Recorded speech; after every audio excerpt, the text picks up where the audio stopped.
Assalamualaikum, hai semuanya. Kita bertemu lagi macam biasa di video reaction saya hari ini guys. Oke, semoga semuanya sehat selalu. Jangan lupa minum air banyak-banyak ya, sebab sekarang ini cuaca dia memang sangat-sangat panas. So, kali ini saya mau tengok pembahasan tentang ini ya.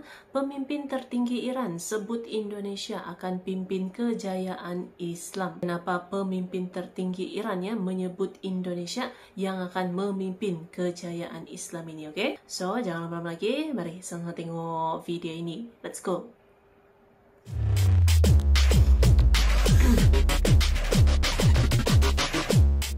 Ketua PP Muhammadiyah Anwar Abbas pernah berkunjung ke Teheran, Iran bertemu orang kedua setelah Ayatollah Khamenei. Apa yang menarik dari pertemuan ini? Ayatollah menyebut kalau umat Islam akan kembali memimpin dunia. Tapi umat Muslim akan memimpin dunia itu bukan datang dari Timur Tengah, bukan dari Turki atau dari Iran. Akan tetapi, umat Muslim yang akan memimpin dunia adalah umat Muslim dari Indonesia. Ayatollah juga berpesan agar hubungan baik antara NU dan Muhammadiyah terus dijaga, karena nantinya akan memainkan peran penting. Dari pertemuan antara Anwar Abbas dan pemimpin Iran ini, yang menarik untuk kita bahas adalah bagaimana sebenarnya Indonesia di mata pemimpin Iran. Mengapa sangat meninggikan Indonesia? Dan soal umat Muslim di Indonesia akan memimpin dunia, apakah prediksi Ayatullah ini bisa terwujud? Kalau kita bicara kenapa Iran kagum dengan Indonesia, ada sejarah panjang di baliknya. Hubungan antara Indonesia dan Iran bisa dibilang hubungan ini sangat penting sebagai dua negara mayoritas Muslim yang bertanggung jawab mewakili dunia Islam secara global. Menariknya, meski ada perbedaan dalam orientasi keagamaan, Indonesia yang merupakan populasi Sunni terbesar dunia dan Iran negara mayoritas Syiah terbesar di dunia. Dan meskipun sentimen anti-Syiah terus meningkat di Indonesia, hubungan dua negara ini tetap sangat bersahabat. Hubungan diplomatik antara Indonesia dan Iran sudah dimulai dari tahun 1950. Jika merunut sejarah, hubungan kedua negara ini punya akar sejarah yang panjang.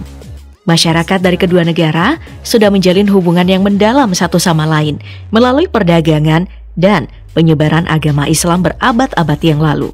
Makanya, dua duta besar Iran untuk Indonesia mengistimewakan Indonesia. Muhammad Azab yang sudah 3 kali jadi dubes Iran menyebut Indonesia punya tempat istimewa dalam pandangan politik, ekonomi, kebudayaan, sosial, dan keagamaan Republik Islam Iran. Begitu juga pernyataan Muhammad Borujerdi, duta besar Iran untuk Indonesia yang baru. Ia menyebut kalau Indonesia tetap jadi salah satu sahabat bagi rakyat Iran. Persahabatan dua negara ini dipertegas dengan kunjungan Presiden Iran Ebrahim Raisi yang datang ke Indonesia bertemu dengan Presiden Jokowi untuk memperkuat hubungan ekonomi antar kedua negara mayoritas Muslim di tengah meningkatnya ketegangan geopolitik global. Pemerintah Iran juga bahkan mengapresiasi kesuksesan penyelenggara pemilu 2024 dan menyebut siapapun yang jadi pimpinannya, Indonesia tetap jadi sahabat erat Iran. Tapi yang menarik untuk kita kupas adalah soal prediksi pemimpin agung Iran tentang Indonesia. Soal kejayaan Islam di masa akan datang yang akan dibawa oleh umat Islam dari Indonesia. Sekarang yang jadi pertanyaannya, apakah umat Islam bisa mewujudkan kejayaan seperti pada masa kejayaan Islam pada masa Bani Umayyah dan Bani Abbasiyah? Sulit untuk menjawab pertanyaan itu karena melihat kondisi umat Islam sekarang yang sedang dalam keadaan kurang membanggakan dari banyak aspek. Baik itu dari politik, pendidikan, ekonomi, ilmu pengetahuan dan teknologi. Umat Islam memang sebagai kelompok mayoritas di Indonesia, tapi dalam keadaan masih lemah. Muslim di Indonesia sekarang sudah mencapai 240 juta jiwa. Jumlah ini memang menguntungkan dari segi simbol kekuatan, tapi sekaligus juga jadi beban yang tidak sederhana. Meningkatkan kualitas dalam jumlah besar pasti tidak sama jika misalnya jumlah itu hanya terbatas.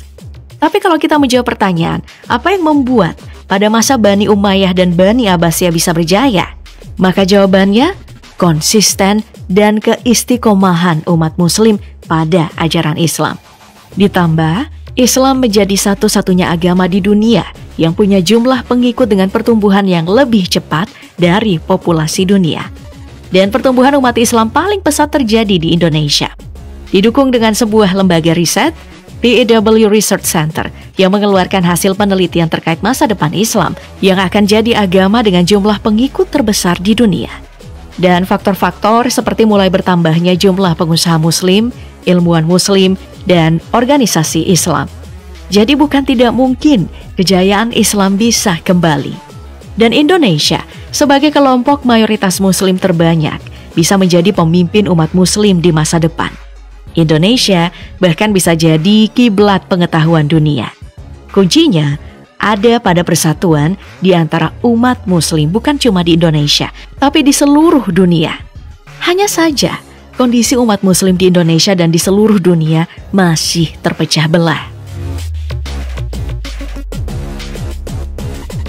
Inilah yang pemimpin agung Iran maksud soal NU dan Muhammadiyah akan memainkan peran penting dalam kejayaan umat Islam.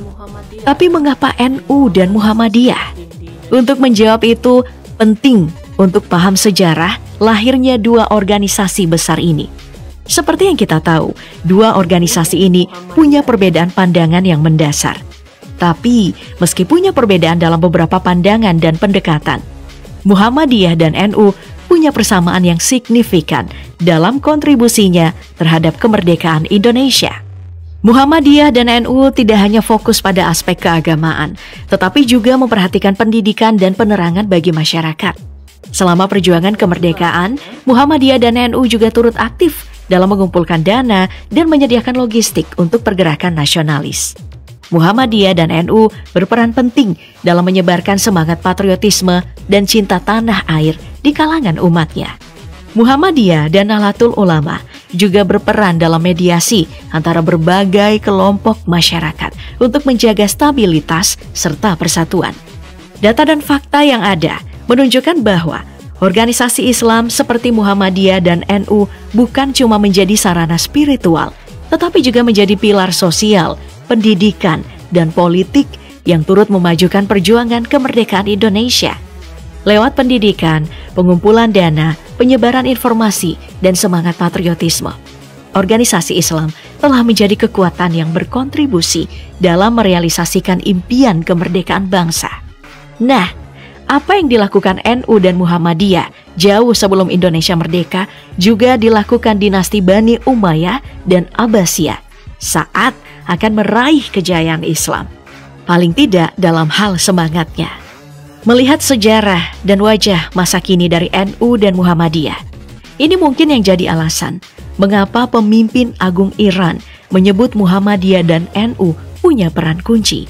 Keberadaan Indonesia sebagai negara dengan pemeluk agama Islam terbesar di dunia ternyata juga menjadi harapan besar mengembalikan kejayaan dunia Islam. Tapi, mendengar pernyataan pemimpin agung Iran ini, sebenarnya wajar kalau Anwar Abbas yang sebagai ketua salah satu ormas yang terbesar di dunia merasa kaget karena sadar atau tidak sadar. Artinya, organisasi yang dipegangnya bukan organisasi sembarangan di mata dunia.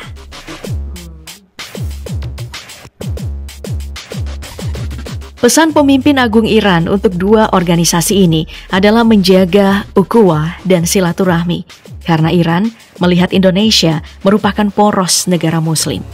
Pernyataan tersebut bukan semata-mata hanya sebatas obrolan saja, tetapi motivasi, khususnya Anwar Abbas, untuk bisa menciptakan SDM berkualitas. Terutama dengan adanya pemuda yang secara kuantitas adalah sebuah bonus demografi. Tentu ini menjadi peluang yang sangat penting untuk bisa dijadikan energi besar bagi kemajuan Islam di dunia. Untuk mulai disegani sebagai negara dengan populasi Muslim terbesar di dunia, dukungan Indonesia terhadap Palestina adalah bentuk solidaritas Indonesia terhadap sesama negara-negara Muslim. Indonesia adalah negara besar yang berpengaruh di dunia, khususnya di kawasan Asia Tenggara dan dunia Muslim. Sebagai negara yang punya pengaruh dan kekuatan, peran Indonesia sangat penting dalam menyelesaikan masalah Palestina. dukungan Indonesia terhadap Palestina bisa jadi contoh positif dan mempengaruhi negara-negara lain untuk turut mendukung perdamaian dan keadilan rakyat Palestina. Tidak perlu menjadi seperti Iran yang memberikan dukungan ke Palestina dari segi militer. Oke. Jadi Indonesia di mata pemimpin tertinggi Iran ini mempunyai peran dan mempunyai juru kuncinya gitu kan, dengan jumlah populasi yang memang cukup banyak dan kemungkinan akan bertambah lagi gitu ya dari semasa ke semasa. Indonesia ada kuncinya ya. Jadi pemimpin tertinggi Iran ini melihat Indonesia mampu memimpin kejayaan Islam. So, seperti apa pendapat kamu? Jangan lupa untuk tulis komen di bawah ini, oke? So, terima kasih banyak sebab kamu sudah menonton video ini. Jangan lupa macam biasa untuk support channel saya dengan subscribe, like video ini, dan jangan lupa untuk komen juga, oke? Terima kasih banyak dan kita jumpa lagi di video seterusnya. Assalamualaikum.